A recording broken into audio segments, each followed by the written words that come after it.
ओम नमः शिवाय मसाला दूध अजय हरपुडे हे याचे चालक मालक आहेत आणि गेली 22 वर्षाहून अधिक ते ह्या व्यवसायात आहेत. त्यांच्याकडची आपण आता माहिती घेऊया. सगळ्यात चांगली गोष्ट मला इथे जी अट्रॅक्ट केली गेली ती म्हणजे हा हवेचा जुना पंप. त्यांनी तो जपलेला आहे आणि खूप वर्ष हा चालत असणार, खूप वर्ष जुना असणार. आपण यांच्याशी आता बोलूयात. नमस्कार. अजयजी, किती वर्षापासून तुम्ही ह्या सेवेमध्ये आहात? गेली 22 वर्षापासून सेवेत आहे. अच्छा, आणि सुरुवात कशी झाली तुमची?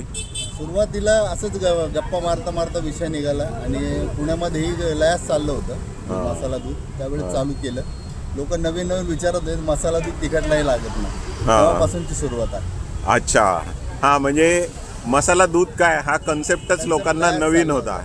पण आता मी जेव्हा घेतलं तेव्हा त्याच्यात तुम्ही हळद टाकून दिली, तर हे कसं सुरू झालं? म्हणजे हे केव्हा? हळद ही सेवा आहे सर. काय होतं, मुलं येतं, विद्यार्थी वगैरे शिकण्यास येतात आणि आपण ही गोष्ट आवर्जून घरी खात नाही. आवर्जून आणि दुधामधनं गेली तर तेवढी ती शरीराकरता चांगली असतं. बरोबर. त्या कारणास्तव आपण हे करतो आणि सर्दी, खोकला, घासादुखी वगैरे त्याच्यावर एक चांगला उपाय म्हणून आहे. बरं, अजून तुमच्या दुधाबद्दल माहिती सांगा. काय असतं तुमच्या मसाल्यामध्ये? मसाल्यामध्ये सगळे प्रकारचे ड्रायफ्रुट्स असतात.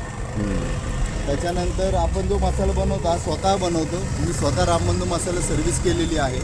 त्यामुळे मसाला काय असतो हे मला माहिती आहे. केसर वगैरे सगळं युक्त असतो मसाला आणि आपण परत त्याच्यातून नंतर सुद्धा टाकतो.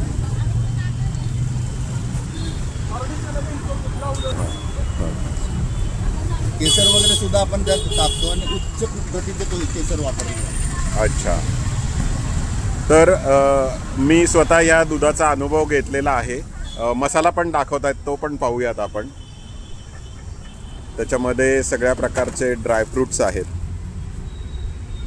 आणि हे स्वतः घरी बनवतात हा मसाला. हां, तुम्ही स्मेल करा आणि एकदा सांगा. वा, अतिशय सुंदर वास आहे याचा. आता या व्हिडिओच्या माध्यमातून मी तुम्हाला वास पाठवू शकत नाही, पण तो अतिशय सुंदर आहे आणि खूप ऑथेंटिक आहे हे मी नक्की सांगतो.